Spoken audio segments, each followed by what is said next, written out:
Direct selling की शुरुआत दुनिया में अमेरिका से मानी जाती है 1959 में 1959 में।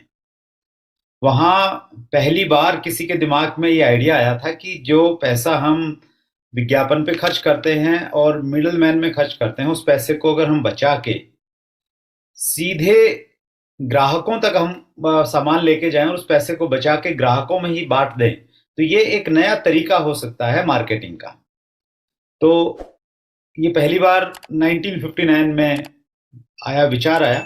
उससे पहले भी कुछ काम चल रहा था, लेकिन सीरियसली 1959 से स्टार्ट हुआ और अमेरिका में डायरेक्ट सेलिंग की शुरुआत हुई। और जैसे हम सब लोग जानते हैं कि जब हम लोग फसल बोते हैं तो फसल के साथ में खरपतवार अपने आप पैदा हो जाती है, घास फूस अपने आप उगने लग जाता है, उसको कोई उगाता नहीं है। तो जब डायरेक्ट सेलिंग वहां पे शुरू हुआ, उसके साथ में कुछ सालों के बाद में अमेरिका में कुछ मनी सर्कुलेशन की कंपनियां भी शुरू हो गई, जो लोगों को चीट करती थी, पैसा लेके गायब हो जाती थी। और उसके बाद में 1974 में डायरेक्ट सेलिंग के ऊपर में वहाँ का जो फेडरल ट्रेड कमीशन है, एफटीसी बोलते हैं, उसने काफ़ी काम किया और ये देखा कि डायरेक्ट सेलिंग का क्या बिजनेस मॉडल है, कैसे इस पे काम होना चाहिए। और फिर उन्होंने 1976 में 1976 में डायरेक्ट सेलिंग को एक लीगल बिजनेस माना अमेरिका में कि ये लीगल बिजनेस है, इसको अमेरिका में किया जा सकता है। उसके बाद में ये दूसरे देशों में फैला। लेकिन जब उन्होंने प्रोडक्ट्स को देखा, उत्पादों को देखा, तो उनको लगा कि ये हमारे मतलब का नहीं है, हम नहीं इसको खरीद सकते हैं। तो हमारे देश में एक धारणा बनी कि डायरेक्ट सेलिंग का जो काम है और इसका जो सामान है, ये अमीर लोगों के लिए है, अमीर लोगों के लिए इसको बनाया गया है। तो ऐसा एक धारणा हमारे देश में पैदा हुई और उसी धारणा को तोड़ने के लिए भगवान के भेजे हुए एक दूत आदरणीय टीसी छावड़ा जी ने आरसीएम के नाम से एक नई परंपरा की शुरुआत की और लोगों को डायरेक्ट सेलिंग की सही परिभाषा समझाई कि डायरेक्ट सेलिंग का मतलब है कि मार्केट के कंपेरेटिव रेट या मार्केट से कम रेट में प्रोडक्ट उपलब्ध करवाना और उस प्रोडक्ट पे बाद में पैसा भी डिस्ट्रीब्यूट करना। तो 2000 में आरसीएम की शुरुआत हुई और धीरे धीरे हमारे देश में डायरेक्ट सेलिंग बढ़ने लग गई। हमारे देश में भी वैसी ही स्थिति हुई जैसे अमेरिका में हुई थी। बहुत सारी मनी सर्कुलेशन की कंपनियां आना स्टार्ट हुई और उसके बाद में हमारे देश में कुछ ज्यादा ही गड़बड़ चीजें हुई, क्योंकि हिंदुस्तानी लोग किसी चीज के पीछे लगते हैं तो वो हाथ धो के नहीं, वो नहा धो के पीछे लग जाते हैं। तो हमारे यहाँ पे बहुत सारी मनी सर्कुलेशन की कंपनियां, स्कीमें लगातार आती रही और उसकी वजह से 2011-12 में एक ऐसा दौर था डायरेक्ट सेलिंग को लेके, जब अच्छी बुरी सब कंपनियों को सरकार बंद करने लग गई। और जो पुराने साथी हमारे बीच में हैं, उनको ये मालूम होगा कि 2011-12 में आरसीएम को भी कुछ समय के लिए बंद होना पड़ा। और जिस प्रकार से सोना अग्नि में तप के कुंदन बन जाता है और उसकी वैल्यू और ज़्यादा बढ़ जाती है, तो उसी प्रकार से हमारे साथ में भी हुआ। हम दोबारा से शुरू हुए 2012 में। राजस्थान गवर्नमेंट ने डायरेक्ट सेलिंग के ऊपर में गाइडलाइन जारी की और उसके बाद हमने दोबारा से रीस्टार्ट किया। 2012 की जो घटना हुई, उस घटना से मेरी समझ में एक चीज बहुत अच्छे से आ गई कि अगर कंपनी को सुरक्षित रखना है तो पहले इंडस्ट्री को सुरक्षित रखना पड़ेगा। दो लाइनें हैं कि घर सजाने का तसव्वुर तो बाद का है, पहले ये तय हो कि घर को बचाया कैसे जाए। तो घर तो बाद में सजेगा, पहले ये तो तय हो कि घर बचे कैसे, इंडस्ट्री कैसे बचे। तो उस सोच की वजह से मुझे डायरेक्ट सेलिंग इंडस्ट्री के साथ में जुड़ने का मौका मिला उस घटना के बाद में, और मैं बहुत क्लोजली 2013 से डायरेक्ट सेलिंग एसोसिएशंस के साथ जुड़ गया और एक संस्था बनी थी 2013 में, DSDWA, direct selling distributors welfare association. उसका मुझे फाउंडर प्रेसिडेंट बना दिया गया कि बहुत बड़ी कंपनी के अचीवर हैं और अभी आंदोलन इन्होंने किया है और कंपनी को वापस चालू करवाया है। तो उस नाते मुझे बनाया गया। मैंने बहुत मना किया कि अभी कंपनी की शुरुआत हुई है, बहुत सारा काम है, लेकिन एक प्रकार से जबरदस्ती उन्होंने मुझे प्रेसिडेंट बनाया और फिर मैं बड़ी क्लोजली एसोसिएशन के साथ में मैंने काम किया। आरसीएम की एजुकेशन हमारी यही है कि या तो किसी काम को करो, नहीं करो तो फिर पूरी जिम्मेवारी के साथ में करो। और हम लोगों ने 2013 में, जब डायरेक्ट सेलिंग के नाम पे बहुत सारी कंफ्यूजन्स थी, बहुत सारे डाउट्स थे, उस समय हमने पहला काम ये किया, हमने सरकार में आरटीआई लगाई। राइट टू इंफॉर्मेशन एक कानून है, उसके तहत आप सरकार से कुछ भी पूछ सकते हैं और सरकार को उसका जवाब देना पड़ेगा। हमने आरटीआई में ये लिखा कि हम डायरेक्ट सेलिंग का काम करते हैं, डायरेक्ट सेलिंग का ये तरीका है, और आप ये बताएं कि डायरेक्ट सेलिंग लीगल है इंडिया में या इलीगल है।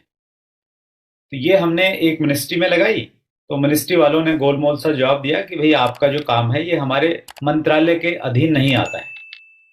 फिर हमने दूसरे मंत्रालय में लगाई, फिर तीसरे में लगाई, तो 3-4 अलग अलग आरटीआई में हमें लोग घुमाते गए, मिनिस्ट्रियां घुमाती गई, क्योंकि उनको भी मालूम नहीं था कि ये क्या कॉन्सेप्ट है और कैसे काम करता है, क्या सही है गलत है।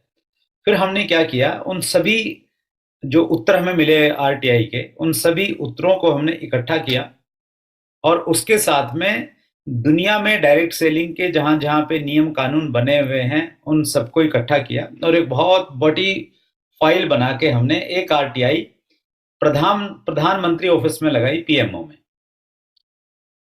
पूरी डिटेल के साथ में कि इतने सारे लोग इस उद्योग में जुड़े हुए हैं और इस प्रकार के कंफ्यूजन की स्थिति है। और उस आरटीआई का एक बड़ा अच्छा परिणाम आया।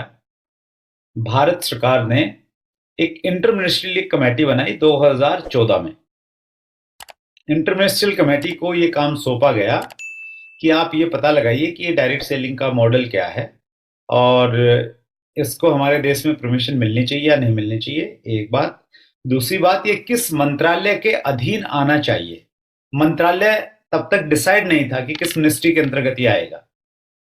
और 2 साल तक लगातार मीटिंगें चलती गई। उस मीटिंगों को बहुत बार मैंने भी अटेंड किया एज ए प्रेसिडेंट ऑफ डीएसडीडब्ल्यूए। एक बहुत महत्वपूर्ण मीटिंग हुई थी 24 अगस्त 2016 को। वो मीटिंग ली थी उस समय जो मंत्री थे कंज्यूमर फेयर मिनिस्ट्री के, वो थे माननीय रामविलास पासवान जी। उन्होंने वो मीटिंग बुलाई और उसमें देश की जितनी बड़ी कंपनियां हैं उनकी मैनेजमेंट को बुलाया और उन्होंने पूछा कि आपको डायरेक्ट सेलिंग के ऊपर में गाइडलाइन क्यों चाहिए। तो उस मीटिंग के बाद में 9 सितंबर 2016, लगभग 10 दिन के बाद में भारत सरकार ने डायरेक्ट सेलिंग की गाइडलाइन जारी की और वो एक बहुत बड़ी उम्मीद की किरण के रूप में हमारे देश में आई और उसके बाद में बहुत अच्छा माहौल हमारे देश में डायरेक्ट सेलिंग इंडस्ट्री को बना। 2016 में आई, 9 सितंबर 2016 को। उसके बाद में कुछ चीजें ठीक हुई, लेकिन चूंकि देश बड़ा है और लोगों में शिक्षा का थोड़ा अभाव है, तो उसके बावजूद भी जो मनी सर्कुलेशन वाली कंपनियां हैं वो फिर भी चलती रही किसी न किसी दूसरे रूप में। उसके बाद में 28 दिसंबर 2021 को भारत सरकार ने डायरेक्ट सेलिंग के रूल्स इशू किए, उसको बोलते हैं डीएस रूल्स 2021। उन रूल्स के आने से डायरेक्ट सेलिंग को एक कानूनी पहचान मिली, लीगल रिकॉग्निशन मिला। संविधान में डायरेक्ट सेलिंग के रूल्स आ गए हैं और उन रूल्स के आने के बाद में चीजें थोड़ी बेटर होती चली गई। क्योंकि मैं 2013 से डायरेक्ट सेलिंग को बड़ी नजदीक से देख रहा हूं, हम बहुत सारे मिनिस्टरों से मिले, अधिकारियों से मिले। 2013 में डायरेक्ट सेलिंग इंडस्ट्री का को लेके जो परसेप्शन था वो ये था, ईमानदारी से अगर मैं बात करूं तो ये वो लोग ये कहते थे कि नहीं, ये सब चोरों की इंडस्ट्री है, ये इसमें कुछ भी अच्छा नहीं है, सब कुछ बुरा ही बुरा है, सब कुछ गलत ही गलत है, इस प्रकार की धारणा थी। और 2-3 साल लगातार जब हम मिलते रहे तो वो धारणा थोड़ी बदली और वो धारणा ये हुई कि नहीं, इस इंडस्ट्री में ज्यादा कंपनियां गलत हैं लेकिन कुछ अच्छी कंपनियां भी, लेकिन वो बहुत कम हैं। उस प्रकार की एक सोच बदली और उसी सोच का परिणाम था कि गाइडलाइन आई और फिर रूल्स में हम लोग आए।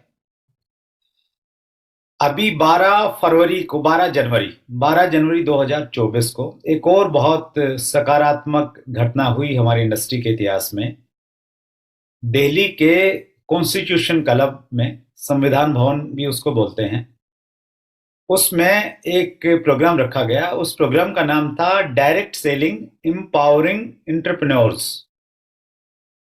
और उस प्रोग्राम में लगभग 200 लोगों ने पार्टिसिपेट किया। अच्छी बात उसमें ये रही कि उसमें 60% वुमेन्स थी, 40% मैन थे। उस प्रोग्राम में पहली बार भारत सरकार में कंज्यूमर अफेयर मिनिस्ट्री में जो अभी मौजूदा सेक्रेटरी हैं, सचिव हैं, रोहित कुमार सिंह जी, वो उसमें शिरकत की। उन्होंने, वो मुख्य अतिथि थे उस प्रोग्राम के। जो बड़े ऑफिसर होते हैं उनके पास में बहुत सारी जिम्मेवारियां होती हैं, और स्पेशली जो कंज्यूमर अफेयर मिनिस्ट्री है, इस मिनिस्ट्री के तहत हमारी रोजमर्रा की जितनी भी चीजें हैं वो सारी, उनकी रेट को कंट्रोल करना, वो सारा उनके मंत्रालय के अधीन में आता है। और हमें मालूम है कि हमारे देश में अगर प्याज के रेट बढ़ जाएं तो सरकार पलट जाती है। आलू अगर लोगों को महंगा मिले या टमाटर महंगा मिले तो सरकार से लोग नाराज हो जाते हैं। तो ये सारा का सारा काम कंज्यूमर अफेयर मिनिस्ट्री के तहत आता है, तो इसलिए वो बहुत बिजी रहते हैं। लेकिन उसके बावजूद भी 12 जनवरी को रोहित कुमार सिंह जी हमारे उस प्रोग्राम में उन्होंने शिरकत की। और उनके पास, हालांकि उस दिन उन्होंने बोला कि आज 5 मीटिंग है अलग अलग जगहों पे, लेकिन उसके बावजूद भी उन्होंने पहले तो लगभग आधा घंटा हम लोगों की बातों को सुना, और उसके बाद में आधा घंटा उन्होंने बातचीत की। और उन्होंने कहा कि देखिए, आप जो लोग कह रहे हैं कि भाई ये इंडस्ट्री महिलाओं को सशक्त बना रही है, देश में इसके माध्यम से बहुत सारा टैक्स हो रहा है, एक नंबर का काम रहता है, ओरिजिनल प्रोडक्ट मिलते हैं, हेल्थ पे काम हो रहा है, सारी चीजें सही हैं। लेकिन आपकी इंडस्ट्री का जो परसेप्शन है, जो छवि है, वो छवि अच्छी नहीं है। उस छवि को बदलने पे हम सब लोगों को काम करना पड़ेगा। तो उस प्रकार की बातचीत हुई, और 12 तारीख को ही एक चीज डिसाइड हुई उसी दिन, कि हम सब लोग मिलके, पूरी इंडस्ट्री मिलके 8 मार्च को 8 मार्च को आप सबको मालूम है कि अंतर्राष्ट्रीय महिला दिवस होता है। अंतर्राष्ट्रीय महिला दिवस के मौके पे हम लोग डायरेक्ट सेलिंग इंडस्ट्री की जितनी भी, सभी को तो हम नहीं बुला सकते, लेकिन हाँ एक बड़ा प्रोग्राम करेंगे, और उस प्रोग्राम में हम लोग प्रयास करेंगे कि कुछ महत्वपूर्ण सरकार में जो लोग हैं उनको हम लोग बुलाएं। तो ऐसा तय हुआ। उसके बाद में वेन्यू हमने बुक करवाया है। तो 8 मार्च को हम एक प्रोग्राम कर रहे हैं दिल्ली के आईजी स्टेडियम में, इंदिरा गांधी स्टेडियम में, जहां अभी किरण बेदी जी आई थी, वहीं पे, उसी वेन्यू पे। लेकिन ये प्रोग्राम इंडस्ट्री का प्रोग्राम होगा। इस प्रोग्राम का नाम है डायरेक्ट सेलिंग महिला उद्यमी विराट सम्मेलन। डायरेक्ट सेलिंग महिला उद्यमी विराट सम्मेलन। और जैसा कि नाम से ही जाहिर है कि ये महिला सम्मेलन है, तो ये महिला सम्मेलन ही है। इसमें पुरुषों को प्रवेश की अनुमति नहीं मिलेगी स्टेडियम के अंदर में, पुरुषों को बाहर रहना पड़ेगा। और विजन ये है कि पूरी महिलाएं रहेंगी पूरे स्टेडियम में। आप सोच के देखिए, उसको विजुलाइज कीजिए कि पूरे स्टेडियम में ऊपर से नीचे पूरी महिलाएं हैं, और सरकार के गणमान्य लोग उस प्रोग्राम में शामिल हैं। तो किस प्रकार का माहौल होगा। तो बहुत उत्साह के साथ में इसकी तैयारी पूरी डायरेक्ट सेलिंग इंडस्ट्री कर रही है। सभी कंपनियों का रिप्रेजेंटेशन वहां पे रहेगा, क्योंकि आरसीएम देश की सबसे बड़ी कंपनी है, सबसे बड़ी संख्या है, सबसे ज्यादा महिलाएं हमारे यहाँ पे काम करती हैं। तो उस नाते हमारा पार्टिसिपेशन सबसे ज्यादा हो, वो हमने सुनिश्चित किया। और आरसीएम को 5,000 का एक कोटा मिला है कि आरसीएम से हम 5,000 वुमेन्स को हम लोग वहां पे आमंत्रित कर रहे हैं। तो आप सबके लिए ही ये प्रोग्राम है, वुमेन्स के लिए है, मैन की एंट्री नहीं है। हम जितने भी पुरुष लोग रहेंगे हम बाहर इंतजार करेंगे, और आप हमें फिर सूचना देंगे कि अंदर किसने क्या बातचीत की, कैसा प्रोग्राम रहा। इस प्रोग्राम की, जैसे मैंने डेट बताई, 8 मार्च है। प्रोग्राम का टाइमिंग रहेगा, सुबह टेंटेटिव टाइम है 11 बजे स्टार्ट हो जाएगा प्रोग्राम, और शाम को शायद 3 या 4 बजे तक प्रोग्राम चलेगा। प्रोग्राम अटेंड करने के लिए फ्री में पास उपलब्ध किए जाएंगे, उसके लिए आपको कुछ पैसा नहीं देना पड़ेगा। और चूंकि महिलाएं दूर दूर से आएंगी तो उनके लिए भोजन की व्यवस्था भी वहां पे रखी गई है, संभवतः लंच का भी वहां पे व्यवस्था रहेगी। तो ये तो होगी प्रोग्राम के टाइमिंग की बातचीत। इस प्रोग्राम में आने के लिए पहले पास लेना पड़ेगा, और पास लेने के लिए आप अपने अपलाइन टेक्निकल के माध्यम से आपको सूचना देनी है अपने कोर लीडर से। हर कोर लीडर को हमने कोटा दिया है। कोर और राइजिंग कोर सिर्फ 100 वुमेन लीडर्स को अपनी टीम से ला सकता है, क्योंकि उससे ज्यादा संभव नहीं है। तो आप अपने कोर लीडर को सूचना पहुंचाइए और अपना नाम उसमें दर्ज करवाइए कि आप उसमें आने के इच्छुक हैं।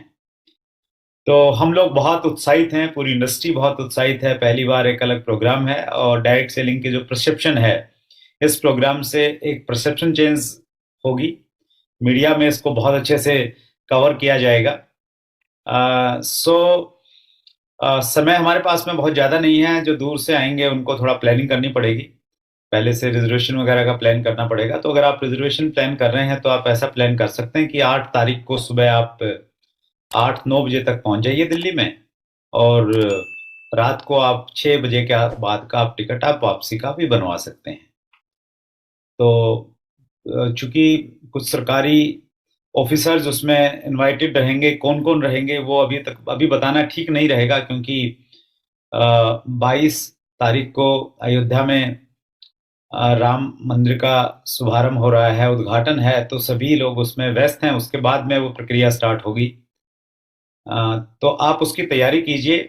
शायद आपने ये 1 PM JRCM शुरू किया तो इसलिए ऊपर वाले ने कुछ ऐसी परिस्थितियां बनाई कि आपकी इस कमिटमेंट को, देखिए प्रकृति तो काम करती है अपना, अगर हम करते हैं तो शायद आपकी इसी 1 PM का परिणाम है कि देश में पहली बार डायरेक्ट सेलिंग महिला उद्यमी विराट सम्मेलन का आयोजन किया जा रहा है।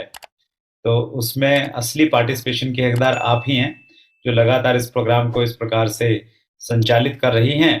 तो आप उसकी तैयारी कीजिए।